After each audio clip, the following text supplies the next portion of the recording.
And we are live with episode 163 of the Start, Build, Grow Show.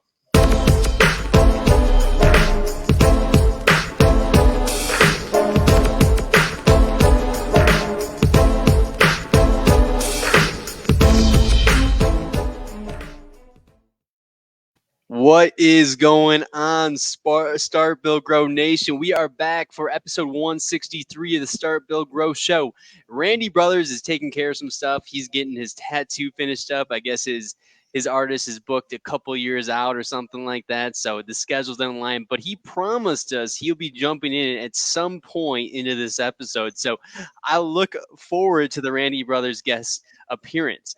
But we have another fantastic guest. We got Mike Claudio with WinRay Consulting. Mike, what's going on, my friend?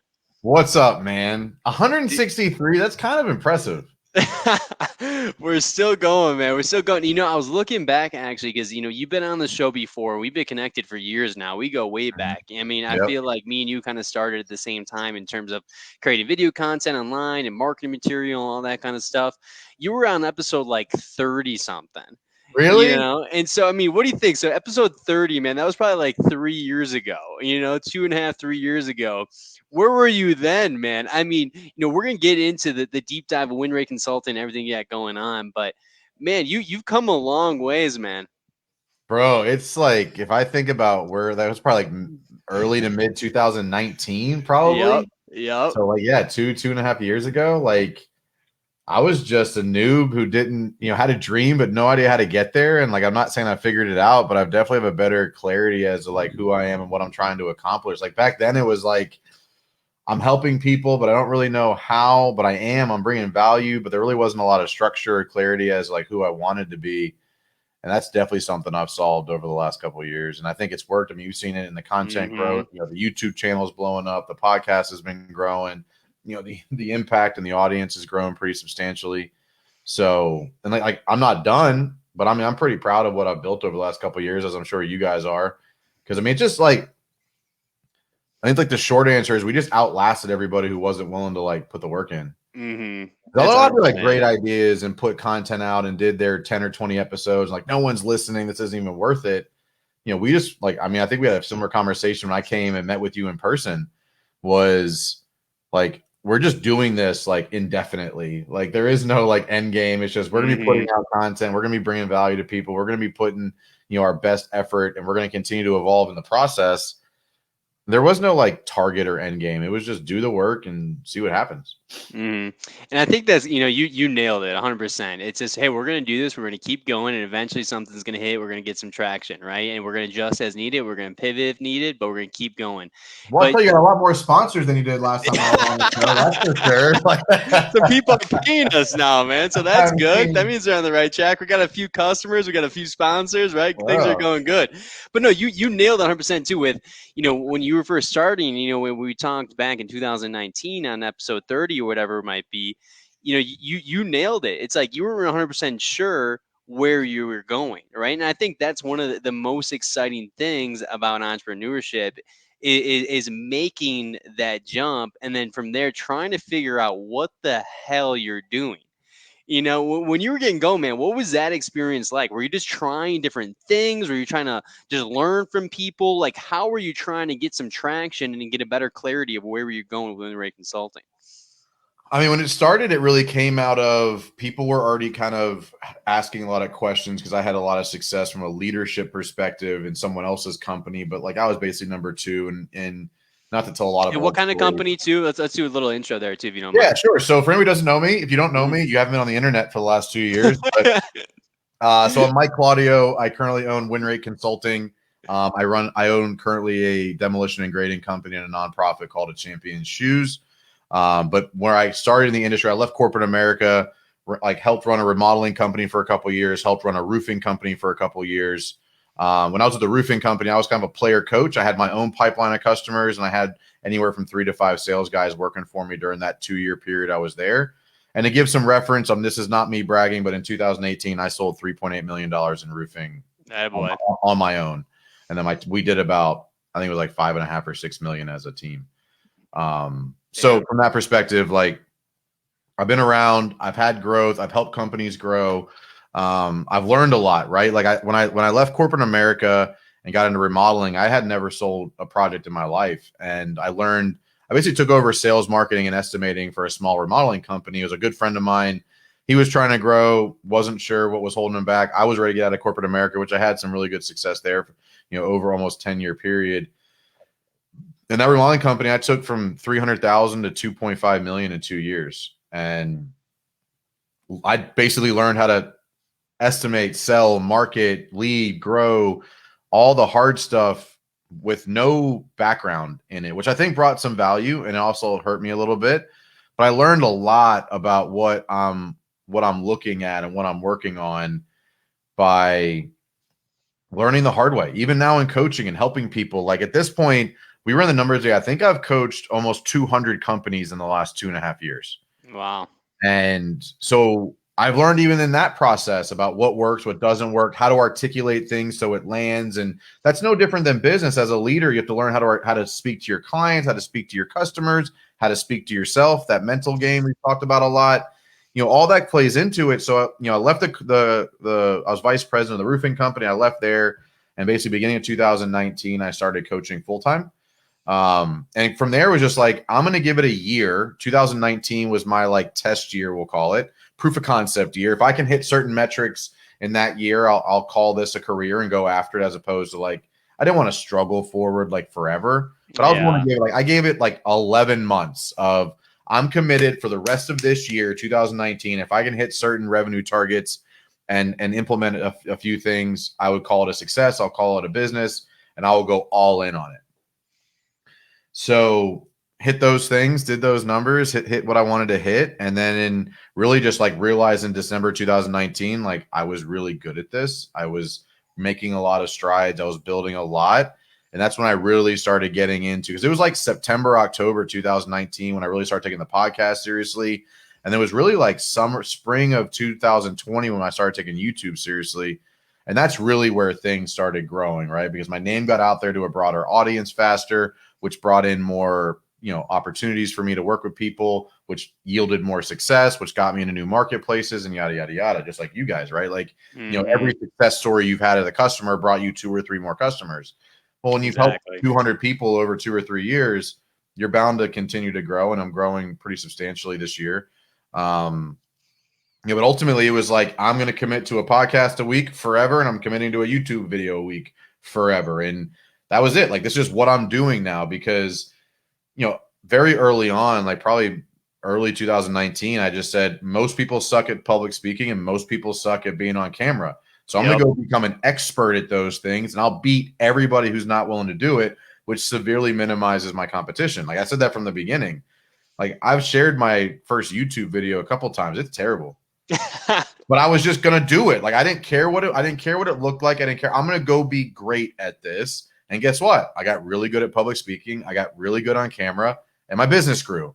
Yeah. Like this year, I mean, I'm not massive by any means, but like I hit my first 6-figure month this year. Let's go. Which like, I'm pumped for that, right? Like absolutely. This is technically my second full year, right? Because I started, basically February of 2019. So this is technically my second full year, but we'll call it year 3. And I'm trending towards a 7-figure year. Mm-hmm. Man, congrats.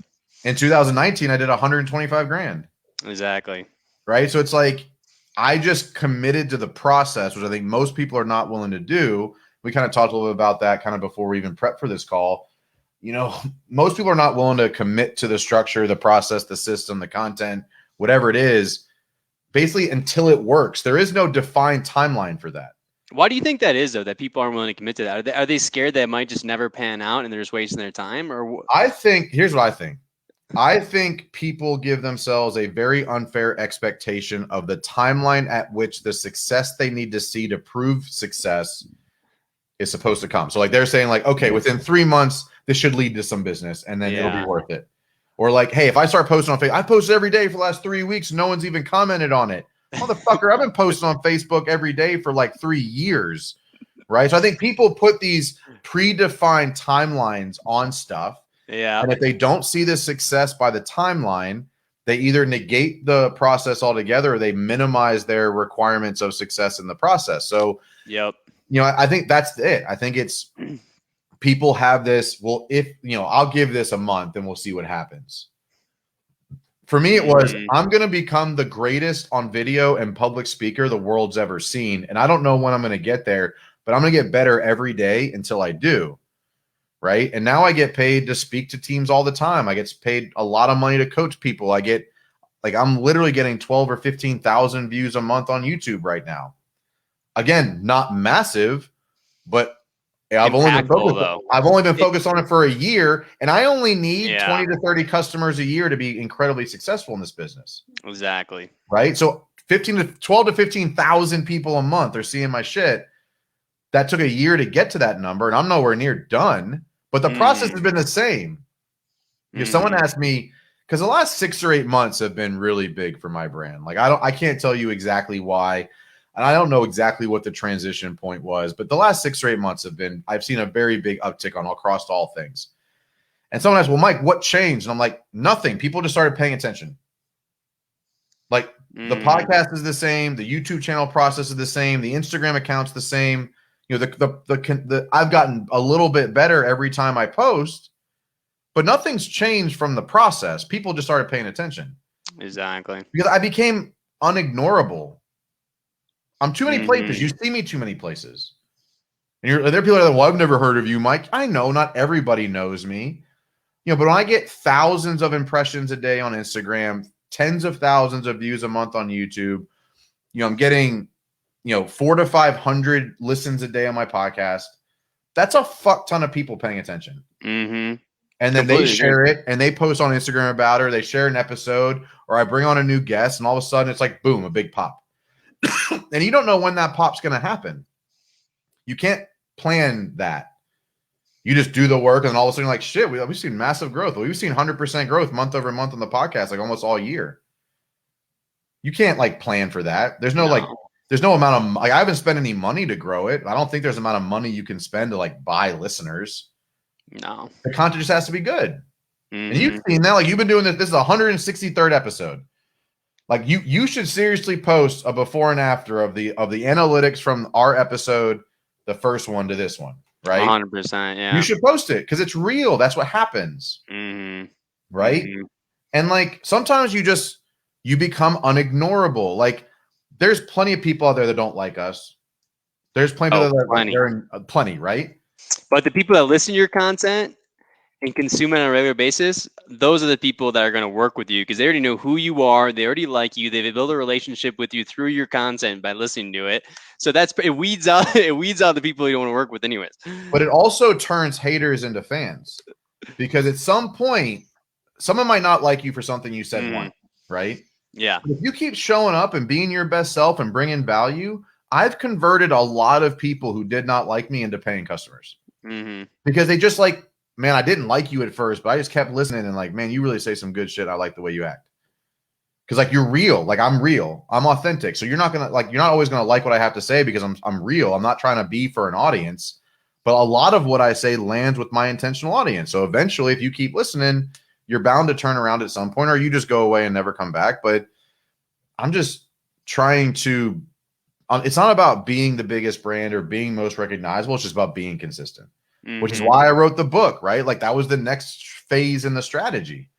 Being a published author was something I was really focused on because I think that helps level up my notoriety for speaking engagements and coaching and finding. I've already signed. The book's been out for 3 weeks, and I've already signed 3 speaking engagements because of the book. Congrats, man! That's awesome.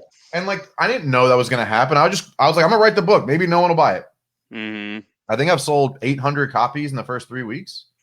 Well, and that's actually, so that's why we named the title of this episode after the title of your book, right? Yeah. So Too Strong, How to Win Fast and Win Often in a World Full of Obstacles. And so what I want to do is I want to take today's conversation and break it into a couple different talking points. I want to talk business strategies, right? Business strategies that are going to help you win fast and win often, and then personal development and mindset stuff, right? Which goes hand in hand. That's going to help you win fast and win often. All right. Yeah, so let's talk about the whole. So hashtag Too Strong. If you haven't read the book yet, it came from a very dark period of my life, and I'm not going to give away all the details. Read it. It's the first chapter. Hashtag Too Strong. Buy the book. No, I'm just kidding. Yeah, I'll drop the link in the comments. So cool. Yeah. We already have people available on asking for Amazon. And all proceeds go to a Champion Shoes, by the way. I'm not sure. I've been posting a little bit about them. Absolutely. And we're going to talk about a Champion Shoes too, because that's something I thought was really cool that you guys are doing.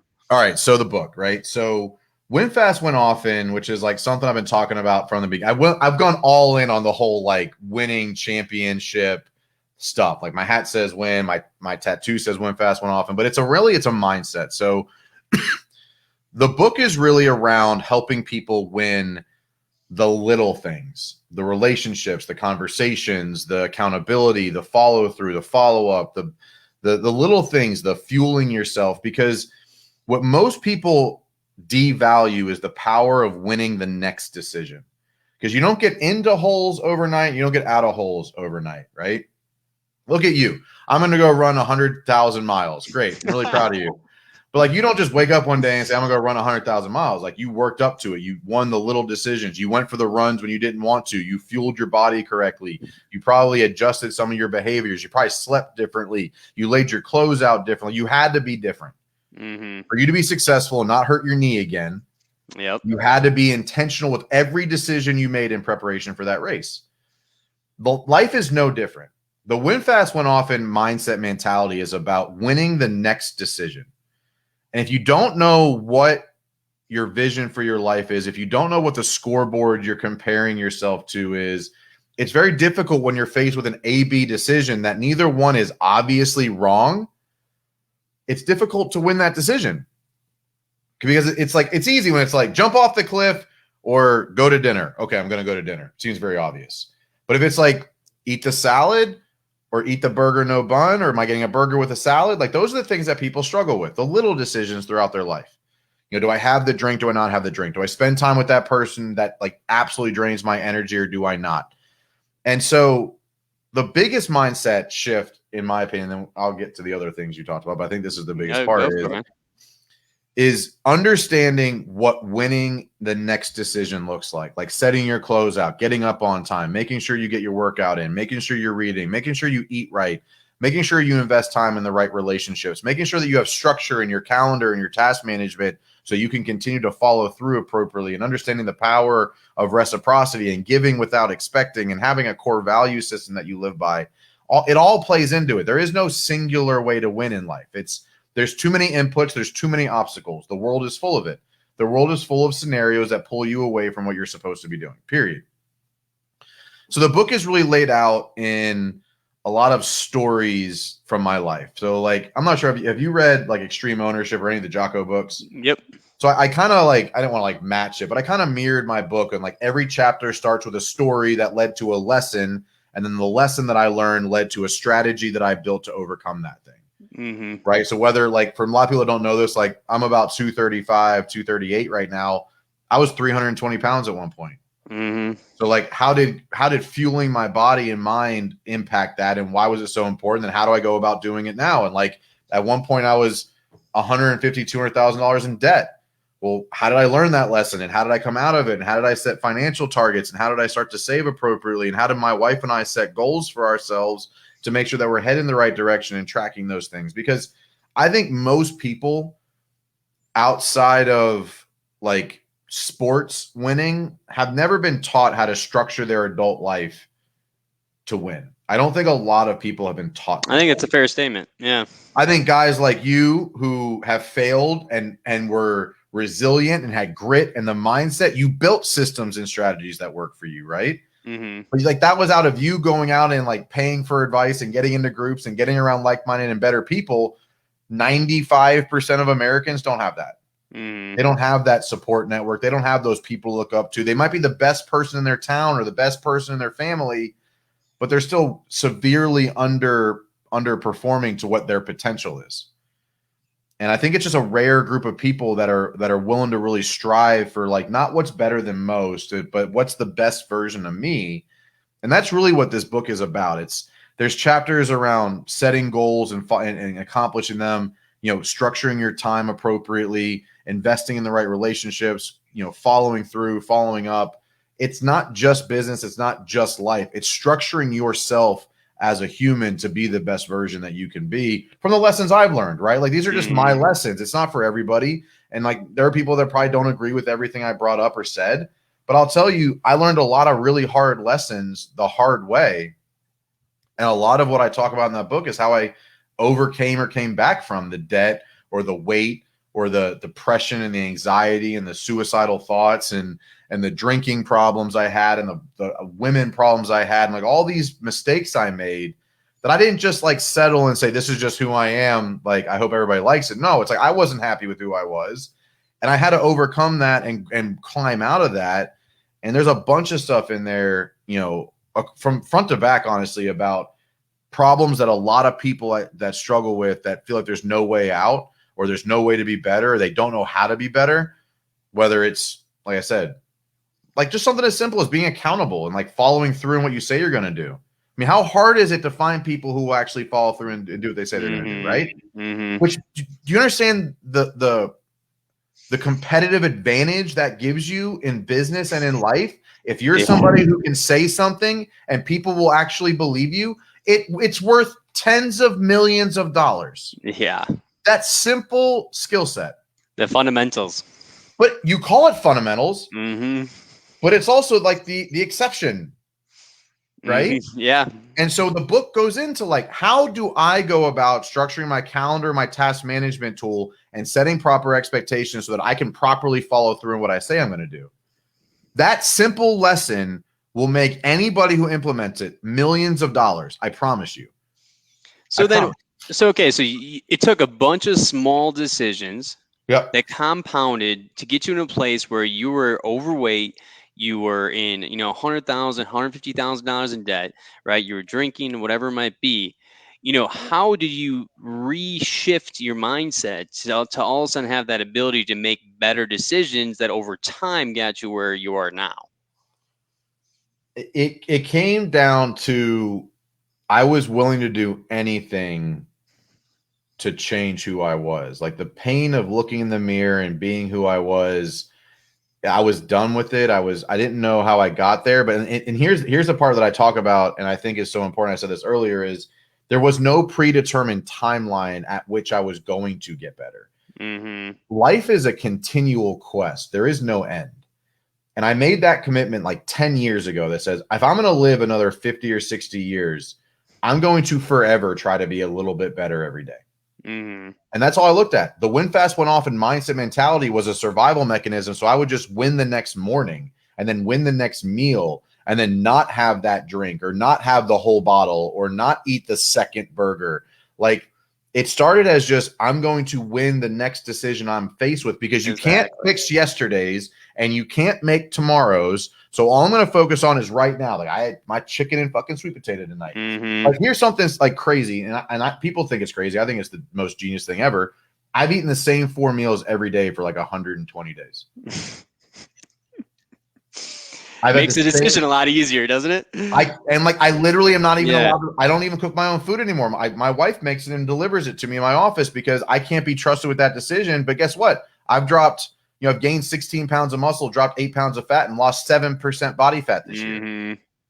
Right. So like I'm winning the decisions by simplifying some of them. Like, I mean, I've had a few. That's a great answer, though, right there. Simplify it, right? Make it easy on yourself I to wear make the right decision. Black t-shirts every day. Yeah. $3 next level t-shirts. That's what Zucks does, dude. That's why all these guys wear the exact same thing, because it's one less decision that you have to make on the day, right? You get decision-making fatigue. The more decisions you have to make. Fatigue is real. Yeah.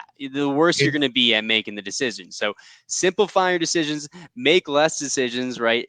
And make it where you don't have to make as many decisions. So I say this a lot: simplify and minimize, right? If people look at a lot of decisions as these massive decisions, right?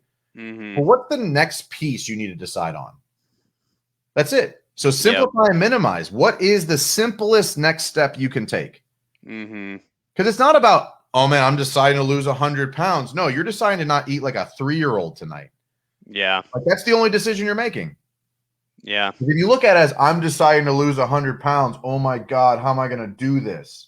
Well, that's the No. Everest, right? That's the Everest too, right? So everybody gets scared when they see that Everest goal. It's just Yep. so huge, it just became bigger than who you are, right? So you have to have all these different camps on your way up to Everest, right? Simplify micro goals to get there to the top. But yeah, man. I mean, dude, when the win fast, win often thing, I love that. I mean, I've always been a big fan of that slogan that you came up with. Because when I was first out of college and I was really driven, I had like these big goals. My motto was, it was something actually for the Oregon football team, was win the day. It was just win the day. Just win that Yeah. day. Just win that day, right? Don't worry about the years in front of me and all this big career stuff I want to achieve and whatnot. Just win the day. Just win the day. And the routine too, man. I mean, routine for anybody that's looking to make big change in their lives, routine. It's the answer is, if I feel off, I get back on my routine and I'm good. But okay, so let's simplify that, because that's easy for us to say, build a routine, right? Yeah. So how do you do that? So I use my calendar for time blocking, and I go in a pretty detail about this in the book, about how I set my calendar up for success. But like every day and every week and every month is structured exactly the same way. Because like I have routines about, like, there's things in everybody's life that you need to do every day, maybe once a week, maybe once a month, that is the same all the time, right? So I set my calendar up to make sure I can touch everything I need to get done in that month in the right amount of time necessary. So I have read on my calendar, workout on my calendar, meditate on my calendar, social media on my calendar, employee meetings on my calendar, prospecting on my calendar, client meetings on my calendar, follow-up, accounts receivable, accounts payable, like time with my kids, time with my family, time for hobbies. It's all on my calendar. So the best way to set a routine is to structure the routine, right? You can say like, oh, I'm going to be routine, man. That morning routine is going to be it. But how are you going to not double book yourself in 3 weeks if it's not reoccurring on your calendar? You won't be able to. I still talk to business owners doing multiple 7 figures, don't even use a fucking calendar. That's amazing to me, though. I don't understand, but I guarantee there's people, right? I mean, I got a Google calendar, man. I got a Google. It's there. Google. I look at it every once in a while. I don't even know what's on it. How the you wake up every day and you go to work and you go to your business and you react to wherever the next fire is, and you hope you do a good enough job, and you show up tomorrow and do the same fucking thing. It's not working. But yeah, dude, I don't know it's pretty impressive that they've gone as far as they've gone, because I know the people that you're talking about. But you're like, at some point you're gonna burn out. But it's like, first off, what you did, I couldn't have accomplished with that lack of organization and scheduling and stuff. So you gotta give credit where credit's due. But at the same time, you're like, dude, you gotta organize it. I mean, block scheduling on your calendar is crucial. Having a priority list is another thing that's big, right? A, B, and C. You don't touch anything on your B list until all your stuff on your A list is done, right? I think that's another big thing. But yeah, I mean, the routine, wake up at the same time every morning, right? Give yourself some time prior to jumping into work, because otherwise the day is going to run you. My morning routine is probably another thing that I think has been a major life change for me. So I've been focusing on working my mind, body, and soul every morning, 7 days a week. So I typically get up. And so there's 2 parts I want to talk about here. I think this is impactful for anybody listening. I use morning routine and triggers and transitions in my day that help me stay accountable. Because I don't always want to get up and read. I don't always want to work out. I don't always want to meditate. But I use triggers and transitions to make sure it happens. An example, like the gym opens at 5 a.m. I get to the gym at 4:30, so I have that 30 minutes to read before I go inside. So that transition in my day, because if you try and sit at home, I'm going to read in the morning. No, you're not. You're going to get up. You're going to sit on the toilet for 25 minutes looking at fucking Facebook. Yeah, exactly. Emails, right? So I don't look at my phone until I get into the gym. So I get up. My bag is packed. I have that routine. My alarm goes off at the same time, 3:45 every morning. I'm at the gym by 4:30. I sometimes earlier, like this morning I was there at 4:15. I read until 5 o'clock.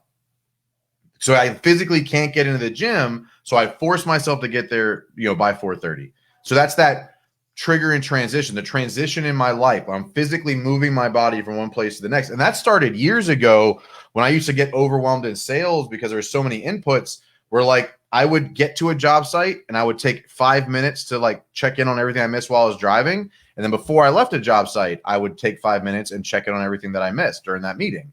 And that little 5 minutes in every transition turns into like an hour a day of work that I was not prioritizing otherwise, and it didn't impact my day. So that transition of your body is a huge trigger point for me. It's like when I get home from the gym, I don't come inside until I've meditated in the driveway. That's my trigger. That's my transition period. I'm not going to go inside until I do this. Right. And so that's huge for me, holding me accountable, because I'm just as weak-minded as everybody else is, but I know that about myself because I'm a decently self-aware person. So I've created this routine, the triggers and transitions to make sure that I can get stuff done. So like if you're a person right now who struggles, feeling ready for the day, get up 15 minutes earlier, read for 5 minutes, do 5-minute walk, do a 5-minute meditation, go somewhere else to do it. Don't try and do it in your house. I used to prospect the same way because I hated prospecting just like everybody else, right? I don't like cold calling and chasing. Nobody likes cold calling, no. But twice a week for 90 minutes, I went to the same Starbucks at the same time every Tuesday and Thursday because my body became aware of the environment. Humans are incredibly environmentally aware. If you're in your office where you have stacks of fucking paperwork and your employees can come in whenever they want, how are you actually going to get anything done? Then you're blaming them? You're an asshole. Go take your body somewhere else. You are an owner of a business. You can solve this problem, right? So when I wanted to prospect and focus and not avoid distractions, I went to the same Starbucks. I'd come in, sit the same seat, order the same drink, pull my computer out, and my mind and body is in, okay, we're prospecting now. It's beautiful. The exact same thing. I love that approach, dude. It's when you create transitions and triggers in your day that says, if this happens, this has to happen. You become obsessed with the process. It's a habit that you now are doing together. You know what I mean? Yep. You do one thing, then you do this thing. But my favorite place to read is in my truck at the gym. Like it's at 4:30 in the morning too. I've been doing it for like 2 years now. 6 days a week.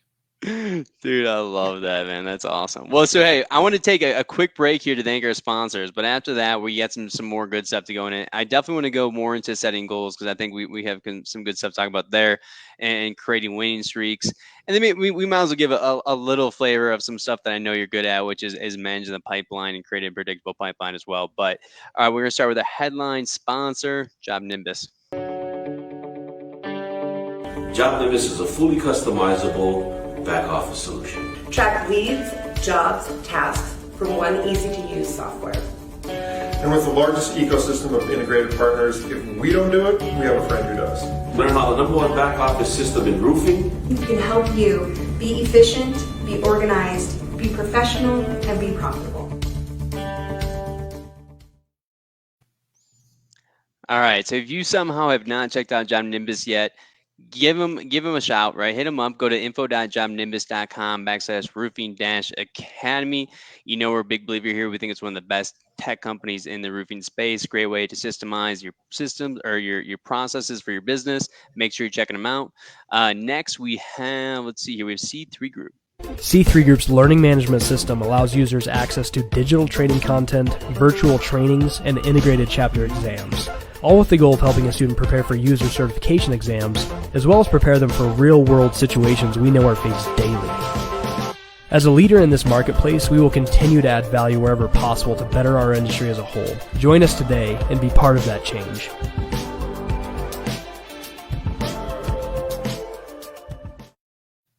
You know, we're a big fan of virtual training here at the Roofing Academy and the Start Build Grow Show. C3 Group has got some super smart people. They've been on the show a bunch. We've had 3 or 4 different people from the company. All are just crazy smart. If you want to take advantage of the Xactimate training, just go to c3adjusters.com and click on the Xactimate button. Awesome people too, so make sure you're checking them out. And last but not least, we got Hail Trace. If you're in the hail game, if you're working hail claims and selling roofs that have hail damage, you need to know where the hail is, how big the hail is, and when it hailed. I mean, if you're on the fence, it's a game changer.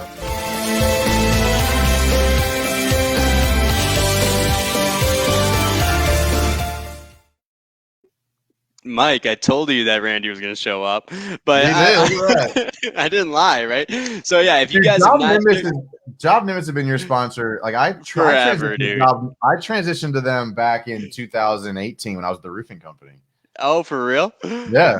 Oh, dude, that's awesome. Yeah, so long ago. Pretty much since Randy started the Roofing Academy, we've been partnering with Job Nimbus because he built the lead out on Job Nimbus, so they can connect really well. And then Bree Reese, who's actually Randy's sister, now the CEO of Elite Roofing, dude, she's just like a job nimbus nerd. Like she's so good with the systems and processes. So she was like all in it, built out this sweet CRM. So it was pretty cool. But yeah, if you guys have not checked out Hail Trace, check them out. Those are awesome guys as well. We actually just went golfing them with this week at the Colorado Roofing Association outing. So great people. Check them out as well. Now, all right, back to the show. Mike, I want to talk about goal setting, man. It seems like, some people, I don't know if they get overwhelmed with goal setting, but I don't know if they really fully understand how to maximize the capabilities of that and how you can kind of create winning streaks in your life. Because what I realize when I set goals, for me, it's I need to set the goal, and then I need to track my progress, right? And I need somewhere where I see it all the time, kind of where I'm going, whether it's going up or down towards my goal. And if you do that for long enough, you're almost like guaranteed to hit that goal. Like it's gonna happen, right? It's just such a weird feeling. But for me, it's always been that. I mean, what tips do you have for goal setting and maximizing the power that it can offer you? Man, that is a broad topic, but I love it. So yes. So I have a number of different strategies for this. So I'm gonna quickly review business, and I'll go a little bit more into personal, which I think translates from the book. So in business, I'm really big on KPI dashboards, right? The scoreboard at which you are judging your business off of, right? Yes, tracking. But how do you do that, right? How do you figure that out? Where do you start? Mike, I don't even know. What's an Excel file?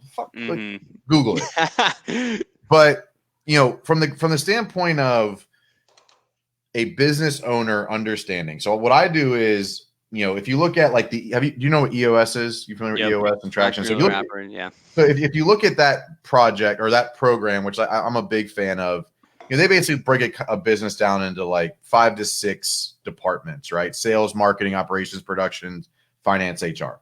For many companies, the finance, HR is kind of combined, but bigger companies will be more. But let's just say those are your 5 typical departments. So I look at each of those departments and look at what are the 3 to 5 metrics that will judge the success of that department. So it could be leads, proposals, projects sent for marketing. It could be impressions, inbound leads, posts made. So some companies just we suck at posting. So we're going to set a target of 5 posts a week. Well, how are you tracking that, right? So it's in a spreadsheet, and you track it on a weekly basis. For production, could be callbacks. It could be amount of revenue produced.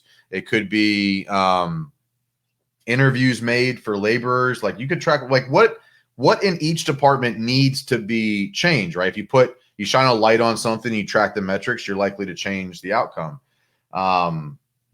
So from that perspective, for finance, it could be, accounts receivable, accounts payable type stuff like that.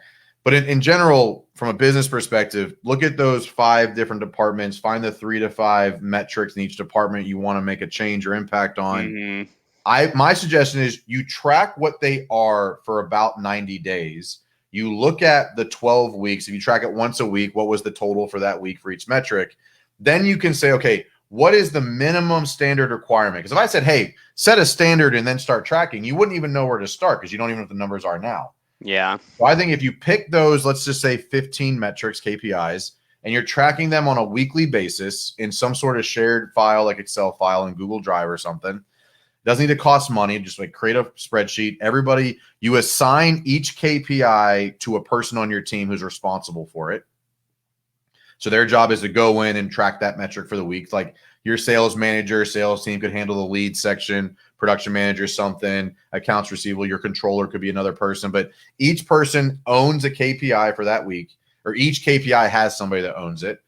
And then at the 12-week mark, you look at the averages over that 12 weeks and say, okay, if this is what it has been, what is our minimum requirement for each KPI? Exactly. Now we're going to start managing to that number. Dude, even for those 12 weeks that you're just talking about, I guarantee you everybody's going to improve over those 12 weeks. If you weren't tracking them. Yeah, if you weren't tracking them. Because it's just fair to the employees otherwise because they don't know. For some people, too, it's just oh, fuck, we didn't know it was that bad. Yeah, exactly. Right? It's eye-opening, but then you're like, all right, but they fix it, though. That's the biggest thing, right? They fix it. And ultimately, too, it's also reverse engineering the targets, right? So if you want, let's just use round numbers. You want to do $1 million. You want to do $10 million this year in sales. Let's use $1 million. Let's say you want to do $1 million this year in sales. That's a big number for a lot of people, right? So people trying to get to their first 7 figures. Well, I'm going to walk through a process that I use for reverse engineering that you probably need to write this down, but I'm going to go through it pretty quickly just for time's sake. But it's like, you want to do $1 million. Okay, what's your average project size? Our average project size is $10,000. Great. So you got to do 100 projects this year. Well, what's your average close rate? Well, I don't know. Well, you need to know because that's how many appointments you need to run, right? So if you know right now that you have a 50% close rate and your average project size is $10,000, you want to do $1 million, you better run 200 appointments this year. Well, how many appointments is that a week? Oh, shit, that's 4 a week. Are you averaging 4 a week right now? Probably not, right? Or you don't know your numbers. Mm-hmm. So you track your numbers over that 12 weeks. Like, oh, we thought we had a 50% close rate. We actually have a 25% close rate. Well, now you need to run 400 appointments this year because you didn't have the numbers, right? Well, let's go even further. Well, how many leads are you qualifying out every time you call in? What's your qualification rate? That's what I called it. Right? If I'm qualifying out 30% of my leads, that means if you need 200 appointments, you need 300 leads. Great. Well, how much money do I spend or how many posts do I need to make to get a lead? Oh, shit. Okay, for every 3 posts we make, we get a lead. Okay, that means I need to make 900 posts this year. That's 3 a day. Now you're setting KPIs for sales and marketing as you're going down. Because it all feeds it, right? Exactly. And so you're setting KPIs based on the activities you can track that result in the end game. I don't like tracking results. I like tracking activity. I can control activity. I can't control results. I can't make somebody sign a contract. I can't make somebody make a payment. I can't make a sales rep make his posts. I can't make that happen. You can change your behaviors and actions, though. I can change the activity, right? Mm-hmm. So if I know that you need to knock 100 doors to get 10 leads and you need 50 leads a week, guess what? You better be knocking 500 doors. Mm-hmm. Or you're not going to – the numbers just will not get there. It's math. You can't argue the numbers. If you track the numbers for 12 weeks, you're going to get a pretty good gist of how many leads, what's your close rate, what's your average project size, and then you can determine like either we are or are not on pace. Because most people say, we're going to do $2 million this year, and then around August, September, they're like, fuck, no way we're hitting that. Like that's kind of like that's how they judge it. Mm-hmm. No, you knew back in January your guys need to be running 4 new appointments a week to hit that target, which means you should have known the 3rd week of January on how you were pacing to get there. Oh, yeah. Right? And no one gets – I got super granular on that with my sales team, which is why we were able to grow so much. We went from 2 to 6 million in 2 years with that roofing company after I joined. Mm-hmm. Well, and you can keep everybody accountable too. If you have all these different KPIs and you're tracking everybody's performance in comparison to that, you can keep everybody accountable. They can't argue that. It's just math. Yeah, it's just math. You're just stating the facts. So now the conversation with your employees is just that much different.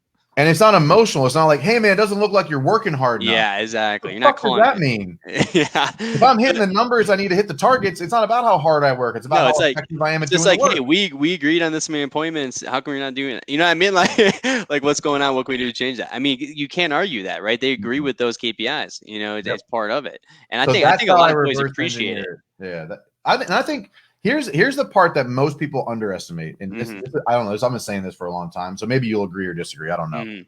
But I believe that companies need to be 5 times more accurate in expectations for top performing employees than for bottom performing employees. Mm-hmm. And here's why. Top performers want to know when they're exceeding it. They need to be exceeding expectations. Mm-hmm. They don't do well in freedom because they don't know if you have an employee right now, they're lost. But if they're coming to you every week saying, is this good enough? Am I doing enough? Is this right? That means you have not set proper expectations for that person. Mm-hmm. They shouldn't need to ask you if they're doing a good job or not. It should be very obvious. The high performers perform better with those benchmarks because then they know what they hit, and they work more efficient. Like it's amazing. Like when you give like a good benchmark and priorities to these high performers, dude, they just zone, and you're like, holy wow, I didn't know you were capable of that, man. It's like I just have to give you better guidelines to follow because they want to exceed expectations. If they don't have expectations, they don't know how to work right. Yep. 100%, dude. Well, so hey, I know about well, first off, I got a confession, man. All right, I know about Follow Up Friday, but I suck at follow up, dude. I hate follow up, dude. Right? Bro, it's on the Follow Up Friday for like literally 3 years, bro. It's on the bottom of my list, right? I got my I always put it on the bottom of the list. Yeah, I can't help myself. You know what I mean? I push it off and push it off. Why is everybody so bad at follow-up, and what kind of impact is that having on the business?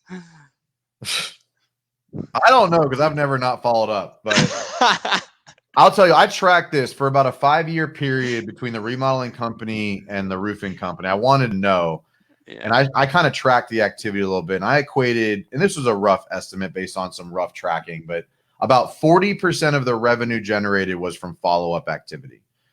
And I sold a little over $10 million. 40% of about $10 million came from follow-up activity. Fuck, I got 2 deals today from follow-up from last week. Like, I'm just here, and here's what it is. Here's why I think most people suffer with it, because they don't understand really what follow-up is for. They think they're nagging a customer. Yeah, exactly. Right? I look at it as and this is if I didn't pay for the lead. If I paid for the lead, I paid for the fucking right to talk to you. That's how I feel about it. But if I didn't pay for the lead, right, I showed up on time. I delivered a professional experience. I met expectations. I sent the proposal when I said I was going to send it. I got you all the information you wanted. I've earned the right to hear your opinion about it. Yeah. I've earned the right. And here's the other part. I know you're a customer. You're a potential customer. So, like, you are the highest propensity to buy person. That's a good point. I put in all the work. I've earned the right to an answer. And I also know you're the most likely to buy than anybody else I meet with at this point. So why would I not? Down the pipeline. What? You're about to pop. And you're about to make a decision.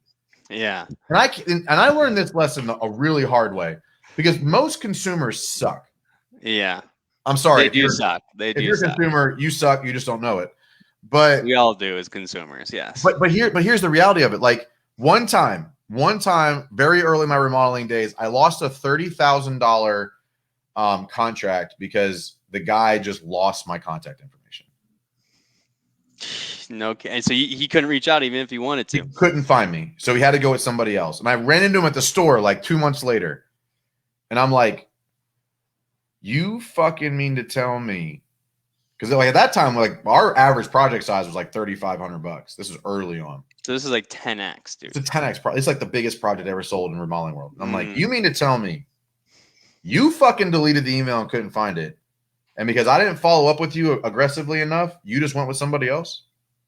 You couldn't have like Googled it. You couldn't have found me. Like, but that's just the reality of it. Consumers are lazy. They're kind of stupid. They don't keep up with stuff, and you're not their top priority. Like you think this customer's doing a $100,000 project. This has got to be their top priority because it's my top priority. No, they got kids and bosses and wives and husbands and debt and vacations and everything else that pushes your shit down the priority list. That's what it is. It got pushed down the priority list. So, yeah. But here's the part. This is the number one lesson, and I want everybody to take this, and you got to take this too. You mother! I swear to God, if I see, I hope I do. I hope I do. I'm losing money as we speak by not following actively. So give me your list. I'll follow up, and I want a commission on everybody I close. But here's the trick, because when I learned early on, like I never had a problem with this, but I learned early on in the coaching world, so many people were afraid to follow up because like, well, I don't want to bother them, right? I don't want to bug them. I don't want to bug them. That's the number one concern. I don't want to bug them, right? Well, here's the number one fucking way to solve that. Before I have a rule in every company I've ever led. You are not allowed to end a conversation without a defined next step and deadline. So that's the key takeaway right there. That's the key takeaway. Hey, right customer, I'm going to send you a proposal on Tuesday. Can I follow up with you on Friday? Oh, you want the weekend to look at it? Great. How does Monday at 11 a.m. sound to you? Which is completely fair, right? I mean, you guys are trying to together figure out the best solution for their business, right? Or for their home or whatever it might be, right? Always schedule the next appointment. Let's keep this thing moving. I want to be efficient with your time. Let's keep this thing moving, right? Schedule that appointment. And that's the key takeaway right there. Because then you don't have to worry about the random follow-up where you're just kind of like, but it does two things now. It allows you to feel comfortable following up, but then it shows them you'll do what you say you're going to do, which in our industry is an absolute fucking game changer. Win-win. It's a win-win because here's what's likely happening. You showed up. They called 5 people. Of those 5 people, 3 never showed up. And the 4th, they're still waiting on the proposal. You showed up on time. You delivered the proposal on time, and you followed up exactly when you said you would. Do you think that customer is going to have a hard time saying no to you? Exactly. Who are they going to call? They tried everybody else already. You're right though, and you do deserve that next time to talk to them. So when you're following up, you're not, you're not annoying them or anything like that. This is You part are of if the you don't business. tell them when it's happening. Yeah, that's what it is. I That's what it literally will is. send them a calendar invite right there in the appointment. Mhm. Hey, does next Monday at 11 work? Oh, 1 o'clock's better for you? Great. I want to catch you when you're available. I'm going to shoot you a calendar invite just to make sure that you're reminded that it's coming. I don't know why I don't do that though. I mean, that should be like so blatantly obvious. You know what I mean? Remember you said earlier something about the fundamentals? But yeah, the fundamental. That's a fundamental right That's a there. fundamental. Yeah, that is a fundamental. Yeah, there's really no excuse for that. So do that. So that way you don't have to call them. Because here's what happens, right? You call them, they're not available. They call you back, you're not available. You call them, they're not available. And they're like, fuck this guy. Yeah, exactly. It's just Right?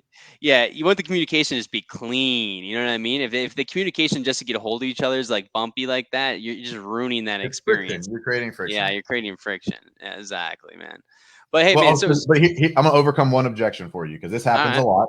what we Hey, got? man, I appreciate you want to follow. I'll get back to you when I have questions. That does happen a lot. My response has always been, hey, man, I'm just letting you know I'm going to follow up with you. So it would be better if you just told me when to.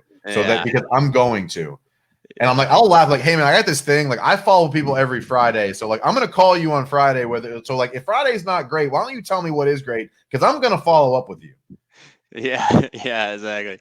I mean, so stop being a wuss about it. I think that's the biggest thing. You know what I mean? What's the downside if you don't and they don't hire Exactly. you? There is no downside. There is no downside. Especially if you think about it. I mean, you think about how much time people put into like proposals and put together for people and then presenting it to them. You put all this time in it, and then maybe if you can't get a hold of them or whatever it might be, it's just like, come on, man. You like you said, you deserve that opportunity to have that conversation with them. But hey, man, so what? How can people get your book? Amazon, is that kind of the best? Yeah, place? Amazon #2strong. How to win fast and win often in a world full of obstacles. I'm gonna get that in the middle of the screen. So we threw the link in here too. 5 stars across the board. Make sure you. I got a shit ton of reviews. It's like 70 reviews already. You're crushing it, man. You're doing a great job there. Yeah. I think Randy said he was going to leave a review because I know he got the book. So I know he's a little bit double bummed that he's going to be here today. But also, too, if you guys want to check out his podcast, Big Stud Podcast, right? Yep. And then, of course, I wanted to talk about, before we close out, a Champions Shoes. So how did that get started? What's that all about? So my wife and I started Champion Shoes last year. It's an organization. It's a nonprofit where you start like officially. Like I literally Googled how to start a nonprofit and followed the steps. But we give name brand shoes to underprivileged children throughout the country. So it's amazing how many kids out there have never had a new pair of shoes or have never had a pair of shoes that fit right. And so we get lists of children from organizations like Boys and Girls Clubs, Big Brothers, Big Sisters, churches, schools, places like that. Super cool, man. And then we raise money from people in the network, in my network, and people like your audience. If you go to championsshoes.org is the website. I'm on your Insta too right now. That's where I've been. Yeah, there's an Instagram there as well. But ultimately, like we're on a mission. My goal is to give away 1 million pairs of shoes by 2026. No, that's awesome, man. And so, but like just an example, like we did a big back to school push, raised some money, and we were able to purchase and send about 1,300 pairs of shoes for kids for back to school in about 6 weeks, which is insane. Dang, that's awesome, man. A lot of shoes. Yeah, we need to put a post together and put in some of these this roofing group that we have, dude, and see if we can get some donations. Yeah, I mean, look, I'm happy to answer questions. Like people always ask this. I don't make any money from the organization. I've donated tens of thousands of dollars into it. I do not collect money. I don't collect a salary. I probably put 10 to 12 hours a week into this, and I don't collect any money from it. For me, it's about the impact. And I actually had a really cool conversation today I can't really give away details. I know people say shit all the time, but like I can't give away details. But it's a very large retailer in the country in this space that's interested in potentially going all in for us, which would be insane massive. So that would be unbelievable, man. Super cool though. I've been watching what you guys been doing there for a while too. So no, it's cool to watch it grow and watch the impact happen. So we'll be doing another push for Christmas this year. And just continuing it, man. But like when we were able to wrap and send 1,300 pairs of shoes for kids for back to school, like think about 1,300 people. And we were able to help 1,300 kids get a new pair of shoes for back to school that they would not have had otherwise. Hey, roofers, if you want to talk about building your brand presence and what you're all about and those core values that you got following, donate some money to buy some shoes for some kids that have fresh pair of shoes for school and stuff like that. So That I'm goes going a to talk long about way. this. This is not me selling you, but I'm making people aware. So we have a corporate sponsorship program because I have a few roofers that are in it right now in different parts of the country. But basically, you donate a pair of shoes per roof you install. That's cool. So $50 per roof. Dude, that's nothing, dude. And here's That's what we awesome. do. Here's what we do. You send us the list of the addresses. We will actually build a co-branded thank you card, and we'll hand write a thank you card and mail it to your customer saying, hey, thank you so much for choosing Elite Roofing. Because you did, part of your project went to help this cause, and we really appreciate you doing that, which gives you as the business the extra touch, allows me to get the message out to more people. But ultimately, that $50 per roof gets them a handwritten card from us showing that you actually give back. Like one of those corporate sponsors actually made our logo part of their logo because they wanted to go all in on it. I'm not suggesting everybody does that, but it's a really simple, like we basically say $50 is a pair of shoes that helps us get the shoes, the socks, the wrapping paper, the shipping, everything. But basically you send me a list of, let's say, the 10 or 20 roofs you did times $50 is what we charge you. And then we write a handwritten thank you card to your customer saying, thank you for choosing, because you did, part of your project went to supporting this cause, and we really appreciate you. I like that. All right. Well, I'll tell you what, I'll throw that in for Suma. Every customer that we sign up, we'll do a pair of shoes for September. There you go. I appreciate it.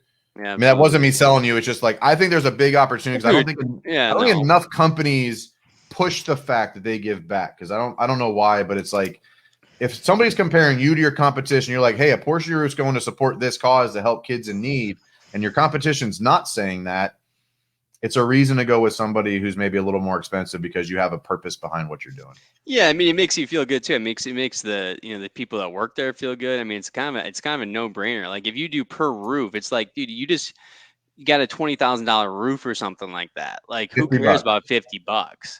You know what I mean? It's literally pocket change that it's like you're not even gonna notice it's gone. I mean, it does. I mean, if you're doing like 100 roofs a month, yeah, I get it. It's like but $5 dude, you grand. said 20 though, dude. You know what I mean? Like, dude, 20 grand, 100, you're fine. Dude, you're fine. Your life is. Let's just say the more you're selling, the better life's getting for you, anyways. So you can throw the shoes in there. Why not? Cool. Right? Yep. Yeah, but so you got us for that for September. Every client that we have for the month of September, we'll throw a pair of shoes in. Cool. All right, man. Well, dude, Mike. You, man. So I make you put you on the spot here. I want you some kind of golden nugget to leave the viewers with, man. It could be something personal. It could be mental, whatever it might be for the people out there. Obviously, it's been some interesting times, but you've had some great success. So let's see what you got. So one of the biggest lessons I've learned over the last year is the ability to visualize who I need to become to be ready for the next season of my life. And I think most people here have probably grown a business that's bigger than they ever imagined, making more money and have more stuff than they ever imagined, and they're actually miserable. If that's you, I need you to look at the next season of your life and determine who you need to become to own that season, not just survive that season, not just be in that season, but to own it, to be the champion of that next season. Maybe it's the way you talk. Maybe it's the way you act. Maybe it's the way you look. Maybe it's the way you lead. Maybe it's the consistency in your routine. Maybe it's how you're reading or not reading or whatever it is. There's something in everybody's life right now that's holding them back from being ready for the next thing that's coming for them. Look forward, visualize what's about to happen for you, be okay with it, accept it, and then figure out who you need to become to own that season. Amen.